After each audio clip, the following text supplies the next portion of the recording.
Brasília tem uma ligação com a educação moderna no Brasil muito grande. O Darcy Ribeiro criou a UNB. Seu grande reitor depois foi o Cristóvão Buarque, que foi um governador que lançou esse programa do Bolsa Escola, que é um espetáculo. E o governador Roriz, que fez um ótimo governo em Brasília, é um homem injustiçado nesse país, ele criou nas cidades satélites a escola nesses moldes. Ele dava a verba e era comissão de pais e alunos com a de professores e às vezes uma presença de um Lions Club, de um Rotary Club, para administrar aquele dinheiro. Então, nessas escolas não tinha o viso quebrado, não tinha o banheiro interditado, e havia uma fiscalização da presença do professor, porque o absenteísmo dos professores da rede municipal no Brasil é uma vergonha, não é? Está todas as redes. Olha, eu vou chamar a atenção do telespectador em relação a um aspecto que nem todo mundo presta atenção. Quando uma mãe, seja de classe alta ou da camada popular, contrata um professor particular ou um explicador porque o filho não está indo bem na escola, o que acontece? A mãe repara na hora que esse explicador chega, está na hora certa. Repara se a criança está prestando atenção nas explicações que estão sendo dadas. Repara que horas ele vai sair.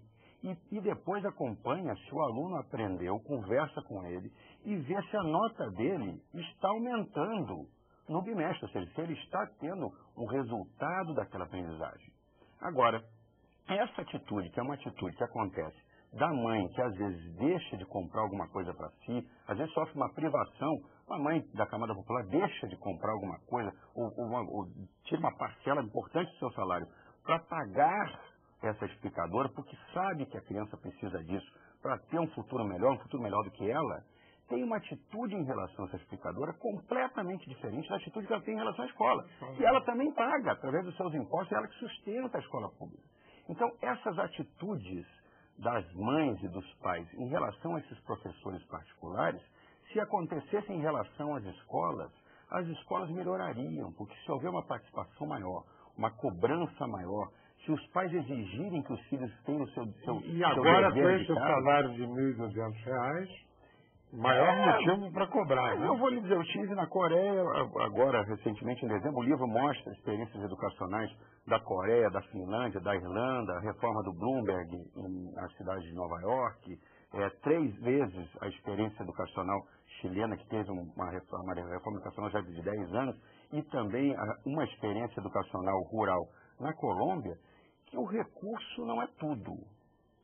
Ter mais dinheiro na educação, e esse dinheiro pode ser aplicado e deve ser aplicado na melhoria salarial do professor, não tem nenhuma dúvida quanto a isso, mas isso não é a garantia do melhor desempenho. Nós temos um gráfico aí nesse livro que mostra que nas cidades do Rio de Janeiro nós temos diferenças nas redes municipais entre uma criança de uma determinada cidade e uma criança de outra cidade que chega a ser de 4 anos. Ou seja, nós temos crianças em redes públicas municipais do Rio de Janeiro de 8ª série que tem um desempenho em língua portuguesa e matemática inferior à de uma criança de 4ª série de outra cidade. Agora imagina uma criança, né, com 14 anos que tem um desempenho escolar pior que uma criança de 9, 10 anos. Isso não quer dizer que a outra criança seja prodigiosa, não. Isso é o atraso dessa criança de 14 anos. E muitas vezes nós vamos ver aqui no estado do Rio de Janeiro, aonde se paga o melhor salário, onde se tem a melhor educação. O que existe é muitas vezes um compromisso maior das famílias, dos professores, da classe política, dos formadores de opinião, da sociedade como um todo, para a melhoria da educação, que é o que aconteceu nos outros países. Cláudio, você que foi secretário da Prefeitura de Resende, que viveu a vida do interior, um interior próspero, que é o Vale do Paraíba Fluminense, mas enfim, é o interior.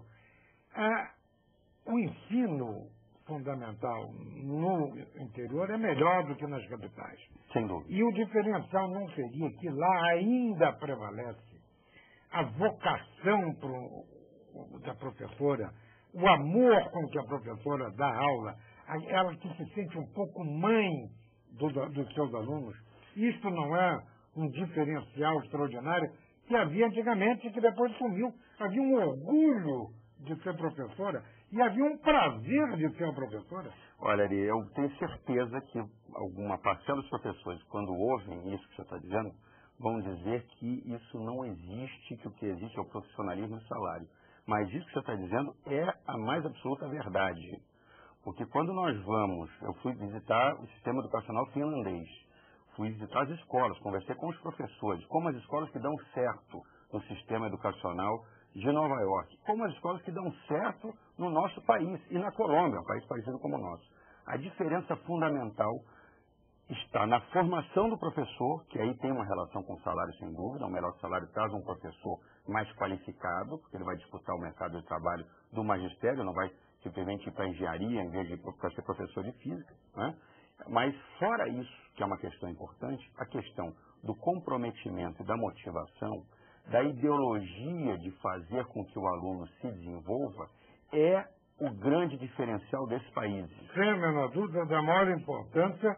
Nós vamos para o nosso intervalo, vamos voltar com o educador Cláudio Mendonça, que está nos dando uma aula prática, uma aula de bom senso e de equilíbrio.